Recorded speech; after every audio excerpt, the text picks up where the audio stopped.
जय श्री कृष्णा दोस्तों, आप सबका अपने चैनल पुण्य धर्म में स्वागत है। दोस्तों, आज हम सब पुत्रदा एकादशी व्रत कथा का श्रवण करेंगे। एकादशी तिथि पर विधि पूर्वक भगवान विष्णु और माता लक्ष्मी की पूजा अर्चना करने का विधान है। धार्मिक मान्यता है कि पुत्रदा एकादशी व्रत करने से साधक को भगवान विष्णु की कृपा मिलती है और संतान की प्राप्ति होती है। साथ ही यश, कीर्ति, सुख और समृद्धि में भी वृद्धि होती है। अगर आप भी संतान की प्राप्ति चाहते हैं तो पौष माह की पुत्रदा एकादशी व्रत का पालन जरूर करें और पूजन के दौरान व्रत कथा का पाठ करना ना भूलें। पुत्रदा एकादशी व्रत कथा। महाराज युधिष्ठिर ने पूछा, हे भगवान, आपने सफला एकादशी का महात्म्य बताकर बड़ी कृपा की है। अब कृपा करके यह बतलाइए कि पौष शुक्ल एकादशी का क्या नाम है, उसकी विधि क्या है और उसमें कौन से देवता का पूजन किया जाता है। भक्त वत्सल भगवान श्री कृष्ण बोले, हे राजन, इस एकादशी का नाम पुत्रदा एकादशी है। इसमें भी नारायण भगवान की पूजा की जाती है।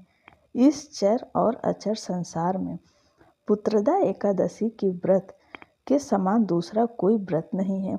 इसके पुण्य से मनुष्य तपस्वी, विद्वान और लक्ष्मीवान होता है। इसकी कथा कहता हूँ, सो तुम ध्यानपूर्वक सुनो। भद्रावती नगरी में सुकेतुमान नाम का एक राजा राज्य करता था। उसके कोई पुत्र नहीं था। उसकी स्त्री का नाम सव्या था। वह निपुत्री होने के कारण सदैव चिंतित रहा करती थी। राजा के पितर भी रो रो कर पिंड लिया करते थे और सोचा करते थे कि इसके बाद हमको कौन पिंड देगा। राजा को भाई, बांधव, धन, हाथी, घोड़े, राज्य और मंत्री, इन सब में से किसी से भी संतोष नहीं होता था। वह सदैव यही विचार करता था कि मेरे मरने के बाद मुझको कौन पिंडदान करेगा। बिना पुत्र के पितरों और देवताओं का ऋण मैं कैसे चुका सकूंगा। जिस घर में पुत्र न हो उस घर में सदैव अंधेरा ही रहता है। इसलिए पुत्र उत्पत्ति के लिए प्रयत्न करना चाहिए। जिस मनुष्य ने पुत्र का मुख देखा है वह धन्य है। उसको इस लोक में यश और परलोक में शांति मिलती है, अर्थात उनके दोनों लोक सुधर जाते हैं। पूर्व जन्म के कर्म से ही इस जन्म में पुत्र, धन आदि प्राप्त होते हैं। राजा इसी प्रकार रात दिन चिंता में लगा रहता था। एक समय तो राजा ने अपने शरीर को त्याग देने का निश्चय किया, परंतु आत्मघात को महान पाप समझकर उसने ऐसा नहीं किया। एक दिन राजा ऐसा विचार करता हुआ अपने घोड़े पर चढ़कर वन को चल दिया तथा पक्षियों और वृक्षों को देखने लगा। उसने देखा कि वन में मृग, व्याघ्र, सूअर, सिंह, बंदर, सर्प आदि सब भ्रमण कर रहे हैं। हाथी अपने बच्चों और हथिनियों के बीच में घूम रहा है। इस वन में कहीं तो गीदड़ अपने कर्कश स्वर में बोल रहे हैं, कहीं उल्लू ध्वनि कर रहे हैं। वन के दृश्यों को देखकर राजा सोच विचार में लग गया। इसी प्रकार आधा दिन बीत गया। वह सोचने लगा कि मैंने कई यज्ञ किए, ब्राह्मणों को स्वादिष्ट भोजन से तृप्त किया, फिर भी मुझको दुख प्राप्त क्यों हुआ। राजा प्यास के मारे अत्यंत दुखी हो गया और पानी की तलाश में इधर उधर फिरने लगा। थोड़ी दूर पर राजा ने एक सरोवर देखा।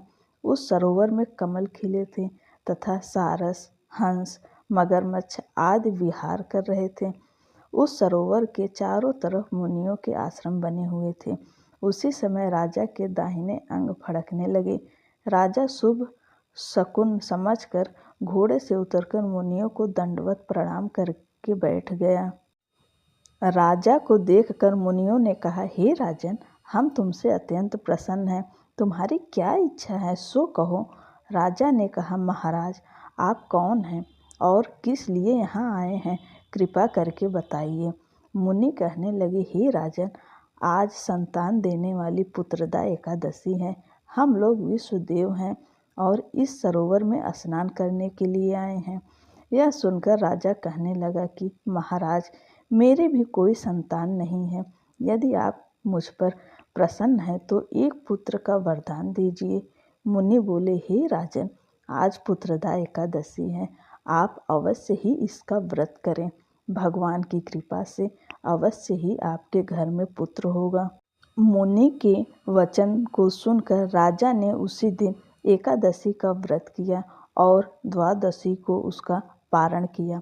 इसके पश्चात मुनियों को प्रणाम करके महल में वापस आ गया।